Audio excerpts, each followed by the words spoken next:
Olá a todos, que a paz de Jesus esteja conosco.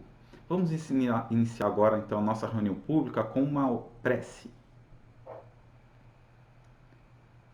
Querido Mestre Jesus, amigos da espiritualidade, protetores do Rita de Cássia, elevamos agora o nosso pensamento e o nosso sentimento à espiritualidade maior, rogando a sua inspiração, a sua proteção para este estudo que vamos transcorrer agora. Que nós possamos ter os nossos corações abertos e tocados pela mensagem dos Espíritos do Bem e do Cristo, que tanto nos nutre para vivermos com alegria nossas vidas. Muito obrigado, Senhor, que assim seja. Graças a Deus.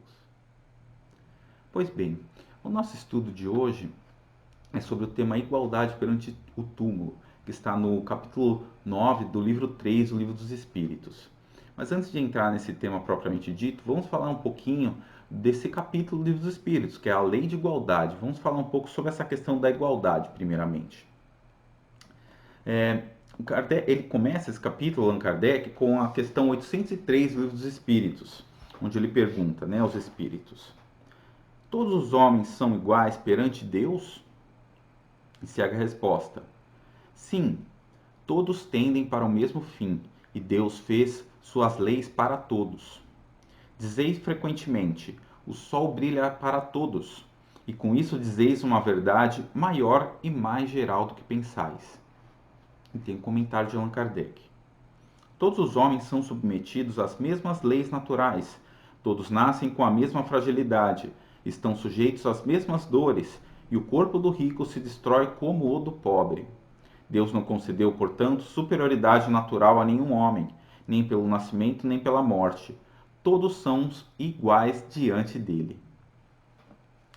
Bom, então, aqui nessa questão, Kardec pergunta se todos nós somos iguais perante Deus e os espíritos respondem claramente que sim. E eles apresentam dois motivos pelos quais os homens são todos iguais perante Deus. O primeiro deles é o fato de que todos tendem para o mesmo fim. O término, a finalidade dos homens é comum. E aí o segundo dele é que as leis de Deus elas se aplicam igualmente a todos nós. E então, por exemplo, Kardec até dá esse exemplo no comentário dele, o envelhecimento humano. Todos nós nascemos, envelhecemos e chegamos ao fim de nossas vidas da mesma maneira. Não importa a condição social, todos nós teremos esse término da jornada aqui na Terra. O fato de terem essas posições sociais distintas não irá alterar a forma como essas leis naturais recaem sobre nós. Todos chegaremos a esse término. E aí ele fala também, eles falam, os espíritos, essa frase bonita, que o sol brilha para todos, uma frase de uso comum, que eles dizem que se aplica bem para entender essa questão. Porque assim como as leis de Deus agem sobre todos nós, da mesma maneira que o sol. E o Deus também pode ser visto como essa força do sol, que manda a luz, a vibração, o bem para todos nós. Assim é Deus também, assim ele está igualmente para todos nós. E aí a gente pode inclusive entender essa questão de que as leis de Deus são iguais para todos, tanto no sentido de que aqui na Terra temos essas etapas, do nascimento, a maturidade, a velhice e o falecimento. Temos toda a etapa do nascimento até o falecimento, então é uma lei de Deus que se aplica igualmente a todos. E no outro sentido também da relação entre as vidas, de que os espíritos todos tendem ao progresso espiritual e a se encontrar com Deus no sentido da plena compreensão e da vivência de suas leis. E vamos aprender isso ao longo de nossas vidas. E esse fim do espírito é igual para todos nós, todos chegaremos a ele. Então, nesse sentido também que as leis são iguais para todos nós, a partida e o destino dos espíritos. Mas apesar dessa igualdade dos homens perante Deus, nós sabemos, é claro, para todos que há muita desigualdade aqui na Terra, Então, como é que os espíritos explicam este fato de que todos somos iguais perante Deus, mas no entanto há tanta desigualdade e diferentes posições aqui entre as pessoas na Terra? Eles falam sobre isso em diversas questões deste capítulo dos Espíritos, mas em geral são dois conceitos, duas causas principais que eles trazem para explicar a origem dessas desigualdades. A primeira delas são as faculdades e aptidões que cada um já carrega consigo de seu passado espiritual. Os espíritos, por quê? Eles explicam, né, que os espíritos são criados em momentos diferentes. Então, aqui na Terra ou em qualquer outro planeta, nós teremos ao mesmo tempo espíritos de diferentes momentos de criação convivendo ao mesmo tempo. E além disso, nós temos o fato do livre-arbítrio. Então, os espíritos, pelo seu livre-arbítrio, eles têm aproveitamentos diferentes de suas experiências. Então, uns vão acumular experiências e saberes próprios diferentes dos outros e em ritmos diferentes. Então, por isso que esse é um dos motivos por qual haverá desigualdades, né, entre os espíritos, diferenças entre os espíritos. Só que Kardec também, né, os espíritos explicam a Kardec que o fato de haver esses espíritos de diferentes condições evolutivas vivendo juntos ao mesmo tempo aqui na Terra na verdade, os que estão mais adiantados têm responsabilidade por ajudar aqueles que estão menos adiantados, não é que possam se aproveitar deles, pelo contrário, eles têm a responsabilidade espiritual de ajudar aqueles que estão menos adiantados. Mas tem um outro motivo, e na verdade esse motivo que os espíritos dão mais ênfase quando eles vão falar das questões de desigualdade social. Então, desigualdade social e da riqueza, esse motivo que eles dão mais ênfase, segundo motivo. Vamos falar dele com a leitura da questão 806 do Livro dos Espíritos. Kardec pergunta: a desigualdade das condições sociais é uma lei natural? E os espíritos respondem: não, é obra do homem, não de Deus. E aí, outra questão de Kardec, a continuação da mesma pergunta. Essa desigualdade desaparecerá um dia? Resposta dos espíritos: só as leis de Deus são eternas. Não a vez desaparecer pouco a pouco todos os dias? Essa desigualdade desaparecerá juntamente com a predominância do orgulho e do egoísmo, restando tão somente a desigualdade do mérito. Chegará o dia em que os membros da grande família dos filhos de Deus não mais se olharão como de sangue mais ou menos puro, pois somente o espírito é mais puro ou menos puro, e isso não depende da posição social. Pois bem, então, o que nos ensinam os espíritos aí nessa questão, né? Primeiro é que a desigualdade das condições sociais ela é um produto dos homens, da sociedade humana. E a questão é que ela vai deixar de existir algum dia. Quando o orgulho e o egoísmo, que são aquelas características da vivência humana que ainda predominam para gerar esse tipo de sociedade, eles deixarem de predominar em nós. Então não haverá mais esse tipo de desigualdade social extrema como nós vivemos, né? A questão é que o orgulho e o egoísmo presente na alma humana, eles dão origem a essa estrutura social e dada a existência dessa estrutura social, os espíritos reencarnam dentre as posições existentes, determinadas pela ação dos humanos, dos próprios humanos. E aí os espíritos vão nascer então em diferentes condições, teremos a prova da pobreza, a prova da riqueza, as condições intermediárias entre as duas.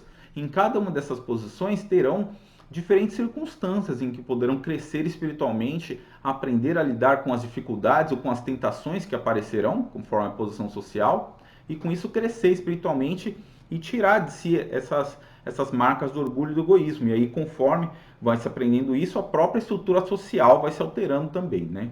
E deixando de propiciar esses extremos que nós vivemos. Então vamos entrar propriamente no tema da igualdade perante o túmulo, como esses conceitos trazidos pelos espíritos se aplicam para a compreensão da igualdade perante o túmulo. Começamos com a questão 823.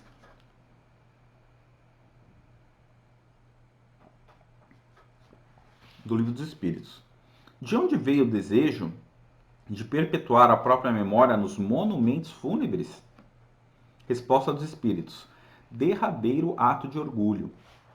Então, Kardec pergunta de onde que viria a vontade de uma pessoa de querer perpetuar sua memória na Terra e usando para fazer isso, um monumento sobre o seu túmulo, né? Um monumento, um grande monumento.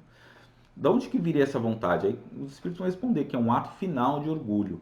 Então, para a gente conseguir entender essa resposta, vamos refletir um pouquinho mais sobre essa questão do orgulho. Tem um texto de Allan Kardec que está nas Obras Póstumas. Esse texto se chama O Egoísmo e o Orgulho, Suas Causas, Seus Efeitos e os Meios de Destruí-los. E lá nesse texto, Kardec retoma a questão que tratamos aí nessas questões anteriores dos espíritos, de que o orgulho e o egoísmo são grandes chagas, né, as principais chagas dos males da humanidade. E aí ele fala também, é muito curioso, né, que o próprio egoísmo pode ser pensado como algo que se origina no orgulho, porque a exaltação da personalidade leva o homem a se considerar como acima dos outros. O excesso de valorização, né, do orgulho, nesse sentido o orgulho, que está relacionado à valorização da personalidade, faz com que o homem se ache com mais deveres do que os outros. E aí ele dá importância demais para si próprio. E aí vai produzir o egoísmo. Então, o orgulho do certo nesse sentido, ele é a origem fundamental dos males da humanidade, né? E por que, de onde que vem esse orgulho? Aí Kardec vai explicar também. É que ele vem de um desvio do instinto de conservação. O instinto de conservação em si é algo bom, é algo que Deus nos deu. Deus nos entregou para que possamos valorizar a nossa experiência encarnatória aqui na Terra, nos preservarmos. Só que pelo seu livre-arbítrio, o homem pode ser levado a exagerar nesse instinto de conservação e aí vai gerar então o desvio que se torna o orgulho. E aí Kardec vai falar então como é que nós fazemos para combater este orgulho. Ele fala que o primeiro passo é nós compreendermos a nossa natureza. Diz aqui, vou ler o trechinho. Ele fala que a principal causa do orgulho é a falsa ideia que o homem faz de sua natureza, seu passado e seu futuro.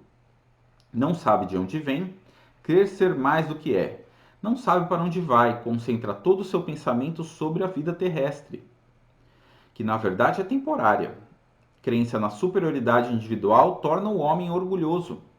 Não vê nada diante de si ou acima dele. O sentimento da personalidade o arrebata.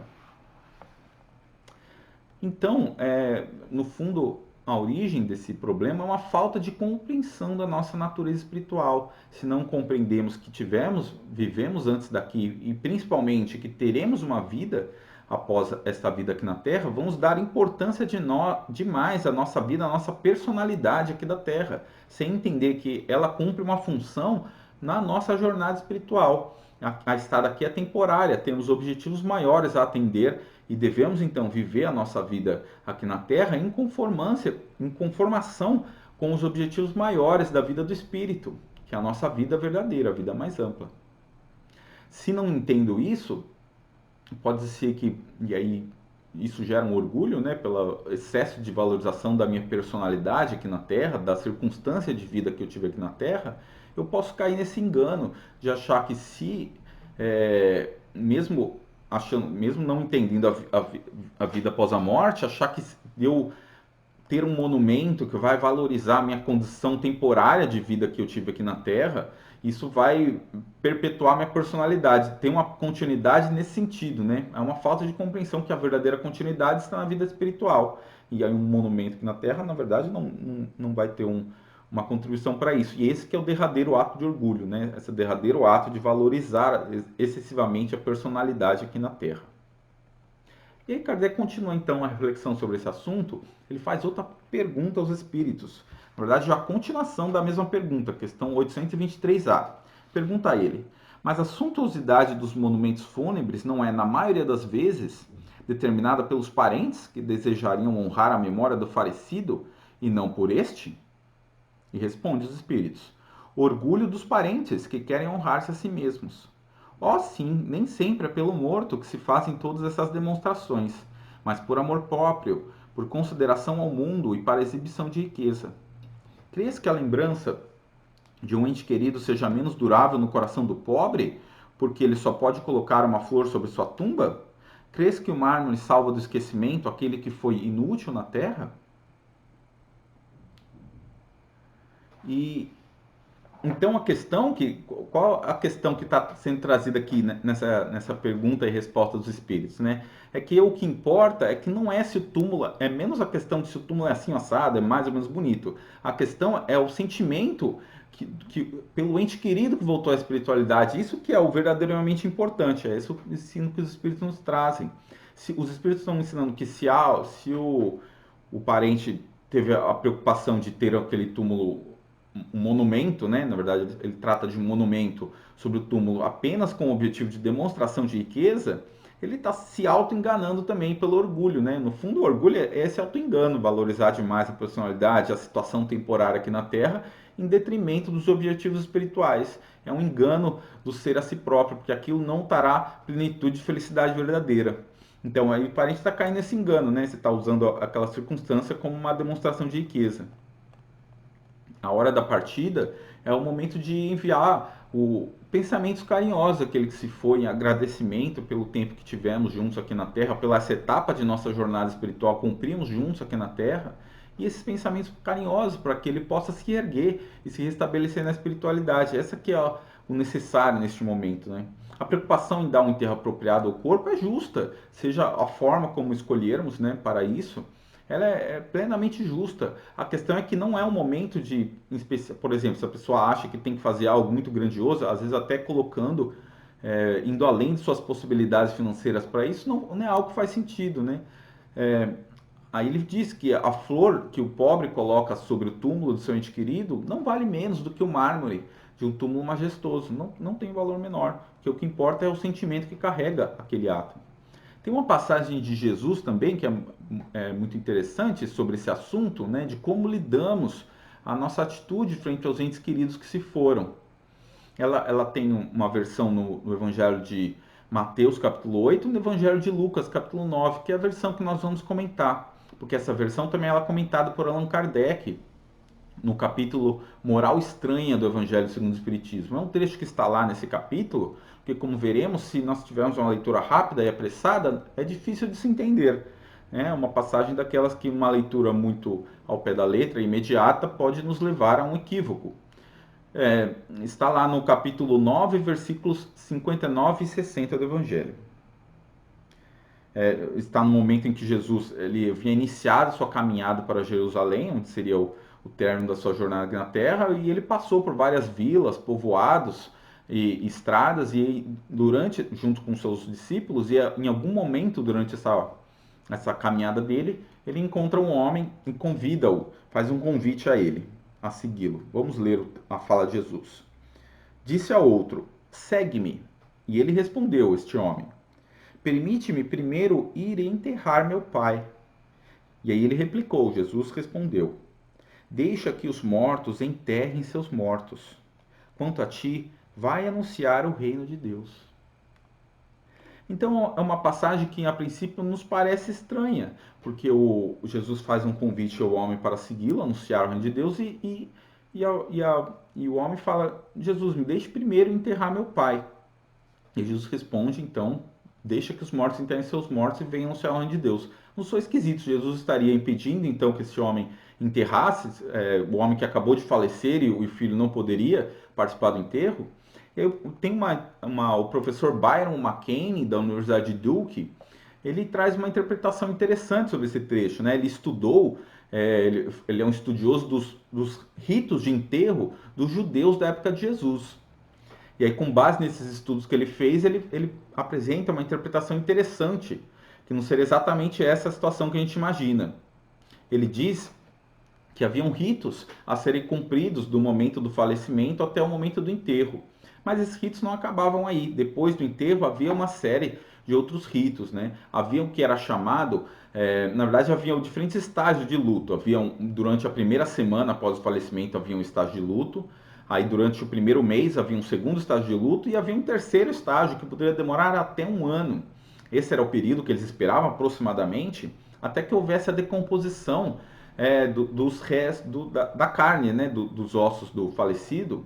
E aí, ao final desse período, havia um procedimento que era chamado de segundo enterro, com esse termo. Inclusive, eles usavam, era chamado de segundo enterro. E nesse procedimento, havia uma retirada, os ossos eram retirados do local na caverna, onde foi enterrado, e eram guardados no ossuário. E o que ele explica é que há determinações na lei rabínica, em texto dos rabinos da época que foram mantidos até o dia de hoje, de que o filho seria responsável por supervisionar todo esse processo. Então ele deveria estar presente nesse segundo enterro e supervisionar que os ossos fossem guardados. Então, o que o professor McCain diz é que é muito improvável que Jesus, esse encontro entre Jesus e o homem ocorresse antes do primeiro enterro, o enterro que a gente chama propriamente dito, né? Por quê? Ele vai dizer que como havia uma determinação na lei mosaica de que o enterro deveria ocorrer o quanto antes possível e que deveria se evitar, né? Não era recomendável, não repreendia que fosse feito no dia seguinte o enterro, ele deveria ocorrer no mesmo dia onde se deu o falecimento.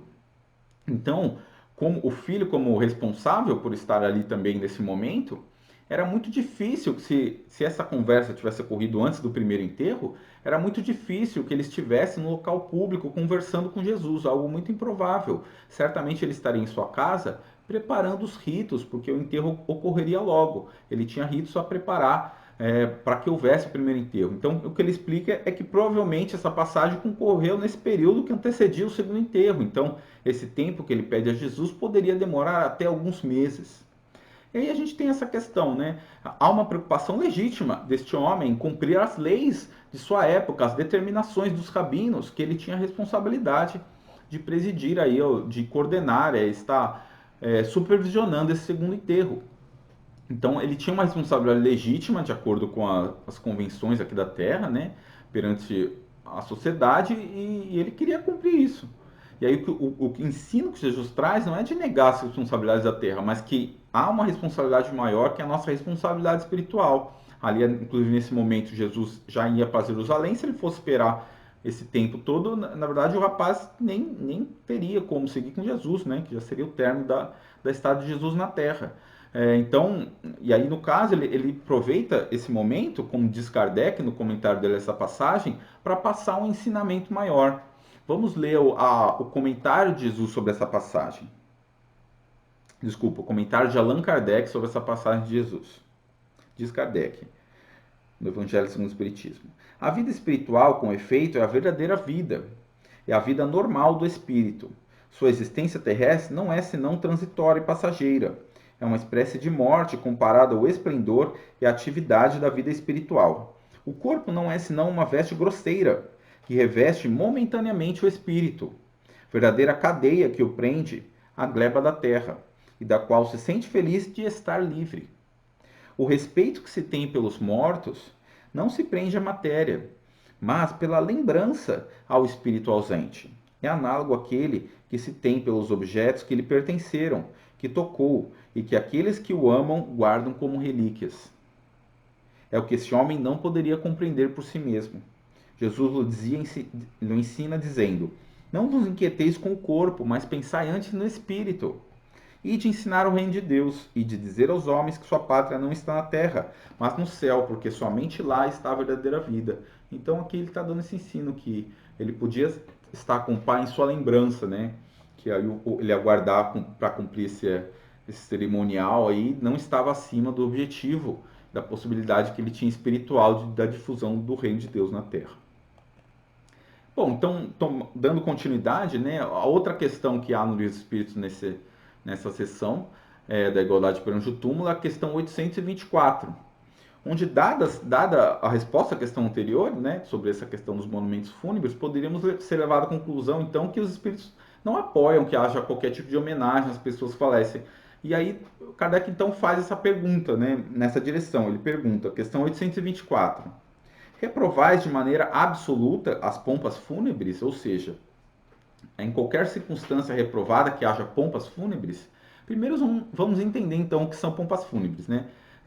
No dicionário Michaelis está dito que são funerais realizados com solenidades. No dicionário online está dito que é um serviço funerário de grande aparato. Ou seja, são grandes funerais, né? Pompas fúnebres são funerais grandiosos que têm solenidades e tem um tipo de... A pergunta de Kardec sequer é sobre os enterros usuais, né? Sobre esses rituais, esses enterros que têm essa solenidades, essa grandiosidade maior que o usual. Ele pergunta então se os espíritos reprovariam esse tipo de... sempre reprovariam esse tipo de enterro. E aí a resposta dos espíritos é... Vamos lá, a resposta deles é não. Não. Aí eles dizem, não, quando homenageiam a memória de um homem de bem, são justas e de bom exemplo. E aí o que nos vem à mente circunstâncias em que falecem grandes personalidades da sociedade, personalidades conhecidas por todos e que despertam muita comoção nas pessoas, né, quando acontecem esses casos. E aí, porque geralmente, em especial, quando são pessoas que marcaram de forma, ou por sua contribuição, ou pelo carinho que as pessoas têm por ela, pessoas que deixaram dessa maneira a sua contribuição à sociedade. E aí, naturalmente, que muitas pessoas querem se despedir e acontece, tende a ocorrer então, né, cerimônias fúnebres de porte maior. E o que os espíritos dizem é que não é reprovável de forma alguma esse tipo de cerimônia, porque é justo que haja homenagem à pessoa, que já dá contribuição dela, né, o exemplo que ela deu, e exatamente pelo exemplo que ela deu à sociedade, é algo positivo para todos, que se faça, que haja esse tipo de homenagem, não há problema nenhum. Por exemplo, o escritor francês Victor Hugo, ele durante sua vida, além de ser era considerado o maior escritor da França, um grande escritor, ele defendeu os pobres muito, né, na sua escrita, na sua vida política que ele teve também, foi um grande defensor dos oprimidos, dos pobres, né, inclusive ele era simpatizante também das ideias espíritas, né, durante sua vida. E aí quando ele morreu, teve um grande aparato seu funeral, os ritos funerários dele duraram 9 dias, e aí, durante a procissão do funeral, 2 milhões de pessoas acompanharam esse processo. Então, ele era muito querido pelo francês e era plenamente justo que houvesse essas homenagens todas, porque o exemplo dele como ficou para todos nós. Então, refletindo sobre essas questões do Livro dos Espíritos, né, não pensando só aí nesse caso então dos grandes funerais, mas a maioria de nós, né, que estamos em situações mais comuns, o que nós tiramos de aprendizado desses ensinos dos Espíritos, né? É que a forma como é feito o ritual, a despedida, é a forma que nós preferirmos, né? Mas a questão é que a gente não deve colocar a forma acima do significado do momento, que é este momento de agradecer aquele que esteve sua jornada aqui na Terra e de enviar bons pensamentos para o seu refazimento na espiritualidade, enviar os pensamentos carinhosos para que ele esteja bem no retorno à espiritualidade. O fato dos túmulos ser mais ou menos bonito, não é o mais importante, é secundário, né? Isso não é importante se há o sentimento, né?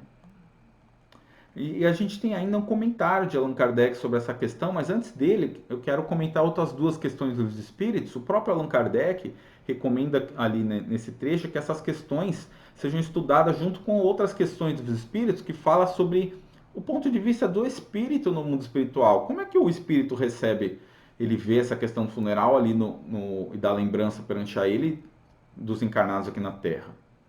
Então, vamos ler duas questões desse trecho, desse pedaço do Livro dos Espíritos, a questão 320 e a questão 323. Questão 320. Os espíritos são sensíveis à saudade dos que os amavam na Terra? E aí a resposta dos espíritos. Muito mais do que podeis julgar.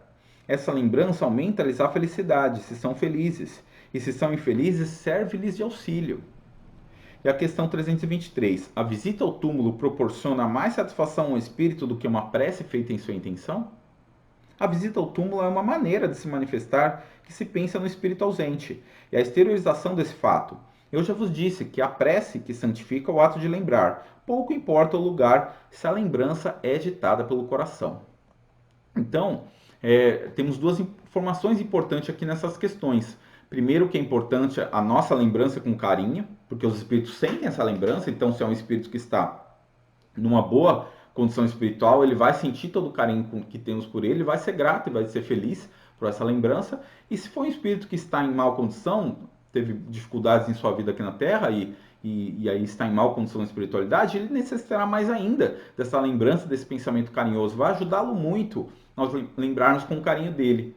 E o segundo ponto é que o fato, então, a forma como ocorre, se é dessa ou daquela forma, ela está em segundo plano em relação à questão do sentimento, né, que é o que é verdadeiramente importante. Aí a visita ao túmulo, ela tem valor na medida em que ela carrega um sentimento positivo da lembrança. Então ela tem o seu valor dessa maneira, em que maneira que carrega o sentimento positivo da lembrança, que não precisa ser feito só ali no momento da visita ao túmulo, pode ser em sua casa, por uma prece também, possível levar esse sentimento ao ente querido que está na espiritualidade. E vamos então ler o comentário de Kardec, a questão 824. A tumba é o local de encontro de todos os homens. Nela se findam impiedosamente todas as distinções humanas. É em vão que o rico tenta perpetuar a sua memória por meio de faustosos monumentos. O tempo os destruirá, como a seus próprios corpos, assim o quer a natureza. A lembrança de suas boas e más ações será menos perecível do que seu túmulo. A pompa dos funerais não o lavará de sua torpeza, e não o fará subir sequer um degrau na hierarquia espiritual. Então, esse momento do túmulo é onde se terminam todas aquelas distinções sociais das quais conversamos ali no começo do nosso estudo. O momento do túmulo termina essas distinções sociais. O fato da aparência do túmulo não terá implicação nenhuma para a continuação da vida do espírito. Então, não importa a posição social que ocupamos aqui, o que importa é o bom aproveitamento que fizemos dessa posição social, seja ela com mais recursos, seja ela com menos recursos. Em todas essas posições teremos as condições de avançar, de crescer espiritualmente. A nossa condição no mundo espiritual estará dependendo daquilo que fizemos, não daquilo da posição em si, mas como aproveitamos essa posição. Tem uma parábola bonita de Jesus que está relacionada com esse assunto, né, no capítulo 16 do Evangelho de Lucas, que é a parábola do rico e Lázaro. Não vamos ler aqui a parábola toda, mas para encerrar, vamos terminar trazendo essa parábola em um comentário de Emmanuel sobre ela. Um trecho apenas da parábola, tá? O trecho inicial. Conta Jesus: havia um homem rico que se vestia de púrpura e linho fino, e cada dia se banqueteava com requinte. Um pobre chamado Lázaro jazia à sua porta, coberto de úlceras. Desejava saciar-se do que caía da mesa do rico. E até os cães vinham lamber-lhe as úlceras. Aconteceu que o pobre morreu e foi levado pelos anjos ao seio de Abraão. Morreu também o rico e foi sepultado. Na mansão dos mortos, em meio a tormentos, levantou os olhos e viu ao longe Abraão e Lázaro em seu seio.